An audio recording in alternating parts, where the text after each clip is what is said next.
नमस्कार मित्रों, मैं कृष्णकांत तिवारी पुनः एक बार आपके अपने परिवार के सक्सेस हब में स्वागत करता हूं। और मैंने आप लोगों से कल एक रिक्वेस्ट की थी कि यदि आप लोगों को लग रहा है वास्तविकता में मैं पढ़ा रहा हूं तो अपने कम से कम 5 मित्रों को वीडियो की लिंक शेयर करें, अपने स्टेटस सोशल मीडिया अकाउंट पर कराएँ। बहुत कम लोगों ने रिस्पॉन्स दिया। पुनः एक बार मैं अब चैनल के माध्यम से, उस बार मैंने व्हाट्सएप ग्रुप पे की थी, चैनल के माध्यम से आप सभी जितने लोग भी मेरा वीडियो देखते हैं, यदि वास्तविकता में आपको ये लग रहा है 1%, ओनली 1% लग रहा है कि आपको वास्तविकता में मेरे द्वारा मिलने वाले वीडियो इम्पॉर्टेंट हैं, तो अगर एक भाई बहन एक मित्र 5 लोगों को चैनल सब्सक्राइब करने को बोलेगा तो आप लोग भी 600 हैं, मल्टीप्लाई 5 कर दीजिए। एक दिन में 24 आवर्स में यदि आप लोग अपनी शक्ति दिखा दें एकता की, तो अपन 1000 प्लस क्या, अपन तो 3-4 हज़ार प्लस पहुंच जाएंगे। चले मित्रों, हम बात करते हैं। मैंने आपको कल परमेय संख्याएं पढ़ाई, उसके पहले भी काफ़ी पढ़ाया, लेकिन अब मित्रों बात ये होती है कि यहाँ हमारे क्वेश्चन कैसे बनते हैं। क्वेश्चन जब बनते हैं तो हम रह जाते हैं, रह नहीं जाते हैं, चूँकि चीज़ें तो बहुत छोटी हैं, हमने बहुत पहले पढ़ रखी थी। चीज़ें तो बहुत है छोटी हैं, लेकिन हमने बहुत पहले पढ़ रखी थी। अब मित्रों क्या है, इन चीज़ों को हमें कंप्लीट करना है। इनको हम कैसे सही से पढ़ेंगे, इनको क्वेश्चन नहीं कर पाते। फैन ऑफ कीजिए भाई। संख्या जैसे पहला ही क्वेश्चन है हमारा, ध्यान से पढ़ते हैं हम। पहला क्वेश्चन देखते हैं तो ये क्वेश्चन हमें पता है सबको बन जाएगा, लेकिन बस दिक्कत कभी कभी क्या हो जाएगी, हमने चीज़ें पहले से पढ़ नहीं रखी होती हैं। हम कंपटीशन लेवल की तैयारी करते हैं, ये जीरो से बिल्कुल जीरो होता है और जीरो बेस हम भूल जाते हैं। उसके चक्कर में संख्या 4459 में हुआ है, छोटी से छोटी कौन सी संख्या घटाई जाए कि योगफल 6 से पूर्ण विभाज्य हो जाए। ये कह रहा है कि इस संख्या में से हम क्या घटा दें कि योगफल हमारा 6 से पूर्ण विभाज्य हो जाए। तो हमें कुछ नहीं करना है, इस संख्या में हमें 6 से भाग दे देना है मित्रों। पहला क्वेश्चन आपका सॉल्व हो रहा है। यहाँ सारे क्वेश्चन आपके लिखे हैं सामने, एक एक करके पूरे 11 क्वेश्चन मैं आपको 20-25 मिनट में करा दूंगा। समझ में आने चाहिए, और यदि किसी को समझ में नहीं आते हैं तो मैंने अपना व्हाट्सएप नंबर दिया था, आप उस पर मैसेज विद क्वेश्चन के डाल सकते हैं, आपका सॉल्यूशन मिलेगा। 6 का भाग हम इसमें देंगे, 6-7 42, यहाँ 2 0 अंक लेंगे हम 5 का, 6 चौको 24, 1 अंक लेंगे यहाँ 9 का, 36 18, यहाँ 1 शेष बचेगा। यदि हम दी गई संख्या में से 1 घटा दें, यदि दी गई संख्या में से मतलब 4459 में से 1 घटाने पर, लिखो 1 घटाने और फिर उसको घटा भी दो। जब 4459 में से 1 घटा देंगे तो प्राप्त संख्या 4458 जो होगी, इसमें 6 से पूर्ण विभाज्य होगी। क्या होगी? पूर्ण विभाज्य होगी। क्या होगी? पूर्ण विभाज्य होगी। आप इसका भाग भी दे सकते हैं, जैसे कि हम आपको दिखाएं। 6 का भाग 4458, 6-7 42, 2 25, 6 चौको 24, 1 18, 36 18। मुझे पता है कई भाई बहनों को लग रहा होगा बहुत सिंपल है। यस मित्रों, बहुत सिंपल, उसमें क्या है, भाग है। लेकिन ये चीज़ें हमें भूले ना, एग्जाम में जब आते हैं तो हमें करना चाहिए। 25 में 25 हमारा टारगेट है। पहला क्वेश्चन हमने सॉल्व कर लिया, इसमें से 1 घटाना है मित्रों। अब हमें अगला प्रश्न देखते हैं, और जो भाई बहनों का मैथ वीक्स है वो सीखते चलें, करते चलें। अगला देखते हैं, 78-76 में हुआ कौन सी छोटी से छोटी संख्या कम की जाए। देखो अगले में कहा घटाया जाए, अब कम की जाए कि योगफल जो जब इसमें घटाएं तो जो प्राप्त संख्या हो वह 5 से पूर्णतः विभाजित हो जाए। पुनः वही हमें करना है। पुनः क्या करना है, 78-76 में हमें भाग दे देना है। चलो अब इस बार 5 है तो 5 से दिया, 5 बन जा, 5 एकम 5, 2 28 हो गया, 55 25, 3 बचेगा, अंक लेंगे हम यहाँ पे 7 का, 37 होगा, 5 7 35 हो गया, यहाँ 2, यहाँ 6 आ जाएगा। जब अंक उतारेंगे इसका तो 26 होगा, 55 25, यहाँ भी 1 शेष बचा हमारा। कितना बचा? शेष। 1 को हम दी गई संख्या में से घटा देंगे तो हमारी प्राप्त संख्या 5 से पूर्णतः विभाज्य हो जाएगी मित्रों। इस प्रकार से हमारे 2 प्रश्न सॉल्व हो गए। यह प्रश्न बीटीसी में पूछे गए, कोई फेकू क्वेश्चन नहीं पूछ लिया गया है 1 नंबर का। यस, इतना सिंपल ही मैथ का पेपर आता है, कोई टफ पेपर नहीं आता। जो आपके टफ टॉपिक हैं इसमें हल्के से टफ, जो आपके क्षेत्रफल है, आयतन है, धारता, उनको हम एक एक टॉपिक ऐसे कंफर्म करा देंगे। जब आप पढ़ लेंगे तो उसके बाद आपको लगेगा अरे इसमें तो कुछ नहीं है, जैसे कि इनमें भी अभी कुछ नहीं है। तो हमारे शुरुआत के दोनों क्वेश्चन कंप्लीट हो गए मित्रों। अब हम तीसरे क्वेश्चन पे आते हैं, कुछ जगह भी निकलेगी यहाँ से। हाँ, सबसे छोटी पूर्ण संख्या लिखिए। यह प्रश्न आप लोगों के लिए, मैंने कल की उसमें वीडियो में बताया था। तो सबसे छोटी पूर्ण संख्या लिखिए। इसका आंसर आप कमेंट बॉक्स में देंगे। इसका आंसर आपको कमेंट बॉक्स में देना है। -7/8 का गुणात्मक प्रतिलोम, क्वेश्चन नंबर 4। -7/8 का गुणात्मक प्रतिलोम। भाई कंफ्यूज नहीं होना, शब्द को पढ़ो तिवारी, शब्द को क्या करो, पढ़ो। पूछा है हमसे गुणात्मक प्रतिलोम, क्या पूछा है, गुणात्मक प्रतिलोम। तो गुणात्मक प्रतिलोम में स्थिति बदल जाएगी -8/7, ये हमारा आंसर हो गया। क्योंकि हमने कहा था गुणात्मक प्रतिलोम की परिभाषा बताई थी, जिस संख्या का, किसी भी संख्या का गुणात्मक प्रतिलोम उसी संख्या का व्युत्क्रम होता है। जैसे हमने मान लिया कोई ए संख्या है, इसका गुणात्मक प्रतिलोम 1/1 होगा, 1/a होगा। और जब हम संख्या और उससे प्राप्त गुणात्मक प्रतिलोम का गुणा कराते हैं तो हमें परिणाम में 1 मिलता है, जैसे कराएंगे तो 1 होगा। और जब इन दोनों का गुणा आप कराएंगे तो आपको भी 1 प्राप्त होगा। यह आपकी सत्यता की जांच हो गई। अगला प्रश्न देखते हैं मित्रों, -8 का योगात्मक प्रतिलोम। यह प्रश्न दोनों पूछे जा चुके हैं इसी टाइप में, संख्या भर चेंज थी। अब -8 का क्वेश्चन नंबर 5 क्या कह रहा है, -8 का योगात्मक प्रतिलोम बताइए। अरे ये बहुत छोटी चीजें हैं, कंफ्यूज नहीं होना बिल्कुल। कूड़ा योग, योगात्मक, यहाँ गुणात्मक, जब भी गुणात्मक बात हो तो उसके अनुसार बदल दिया करो, और जब भी योग हो तो उसके साइन बदल दिया करो। -8 है तो -8 का हो जाएगा +8, ये आंसर हो गया। ये आपका, आप लिखेंगे ऐसे आंसर पेपर में कैसे करेंगे, -8 का योगात्मक प्रतिलोम, इस तरह से लिखेंगे पेपर में। बिल्कुल यस, ये राइट तरीका है। हमें पेपर ऐसे नहीं लिखना है कि हम ग्रेजुएट हैं, हमने BSc BA या अपना BTech किया है। नहीं, आपको पेपर ऐसे सॉल्व करना है जैसे आप कक्षा 6, 7, 8 के विद्यार्थी हों। क्योंकि ये एग्जामिनर जानता है कि आप भाई BTC कर रहे हैं, आप में योग्यता पूर्ण है, यह सभी भाइयों में योग्यता, लेकिन हमारे लगाने का तरीका वो यह सोचेगा जो चेक करने वाला, हाँ वास्तविकता क्या है, बच्चे को क्वेश्चन समझा पाएगा।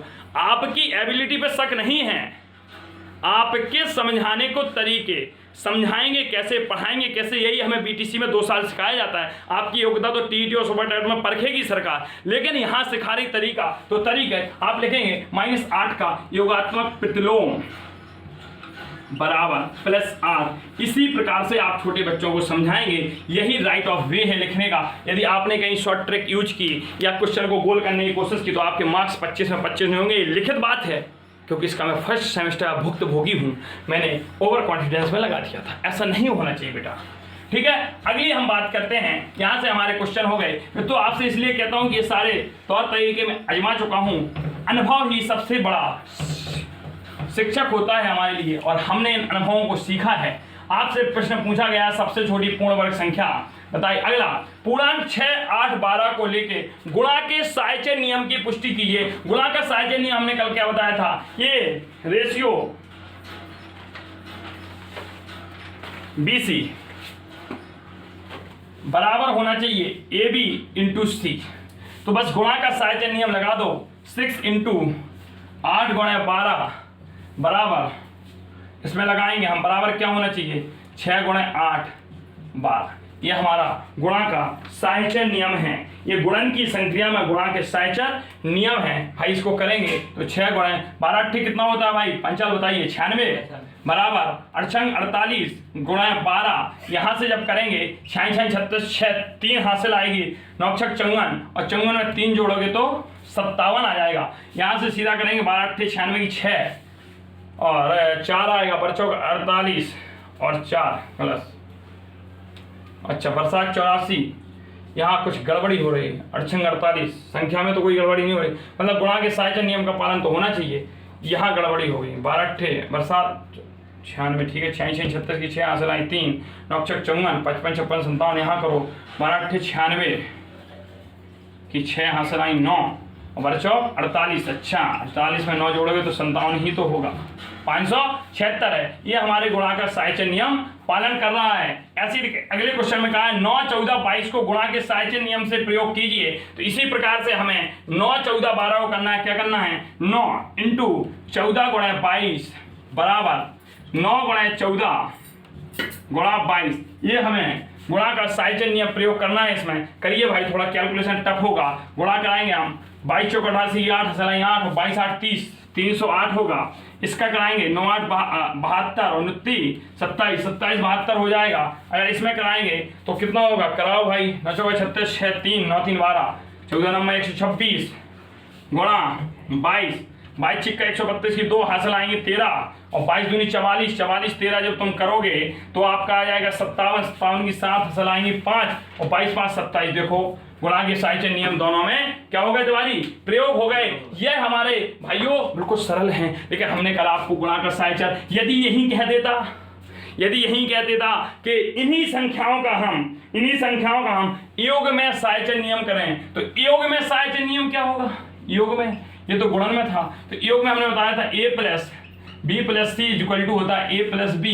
देखो ये क्वेश्चन सरल है भाई, लेकिन ये साइचन नियम है, भूल जाते हैं, यहीं से हमारा प्रश्न गलत हो जाता है। तो साइचन नियम जो कल का वीडियो पढ़ाया है, आप जाइए, प्लेलिस्ट बनी है मेरे चैनल में, आप एक एक वीडियो को देखें, सीखें और पढ़ें। तो इसमें क्या करना है आपको, 6 8 12 के जैसे हम निकालेंगे योग साइचन नियम लगाएंगे इन्हीं संख्याओं में, तो 6 प्लस 8 प्लस 12, या इसी को करेंगे 6 प्लस 8 प्लस 12, हाँ भाई 12 8 20 6 26 और 8 6 14 प्लस 12, 14 प्लस 12 ये भी 26। लो कहानी खत्म हो गई। ये हमारा हो गया क्वेश्चन। अब अगला मित्रों हम देखते हैं, अगला प्रश्न हमारा कह रहा है वितरण नियम। लो भैया वितरण नियम भी कल पढ़ाया था हमने आपको, वितरण नियम के अंतर्गत क्या करना है, जल्दी से दिमाग लगाओ जब तक हम क्वेश्चन करवाएं उसके पहले आप कर चुके हो। वितरण नियम है हमारा 1009 485 गुणा 1009। कह रहा भाई वितरण नियम लगाओ। वितरण नियम हमने पढ़ाया था, a कोष्टक b प्लस सी बराबर हम लिखेंगे a गुणा b धन a गुणा c। यही होता है ना तिवारी वितरण नियम। वितरण का होता है बांट बांट के आप क्वेश्चन को कर लें। तो इसमें क्या करेंगे, 485 गुणा, इसको हम लिख सकते हैं 1000 प्लस 9, 1000 प्लस 9। भाई अब इनका अंदर गुणा कराओ, कैलकुलेशन भी सरल, प्लस मेहनत भी कम, और यहाँ पूछ भी लिया उसने, कराएंगे 4 8 5 3 0 रुपा दो पीछे, कराओ भाई 9 5 45 की 5 हासिल आएंगी 4 आपकी, 9 8 72 4 76 की 6 हासिल आएंगी 7 9 4 36 और 36 में जब 4 जोड़ेंगे तो 7 जोड़ेंगे तो हो जाएगा 43। होगा कि नहीं होगा, यस होगा।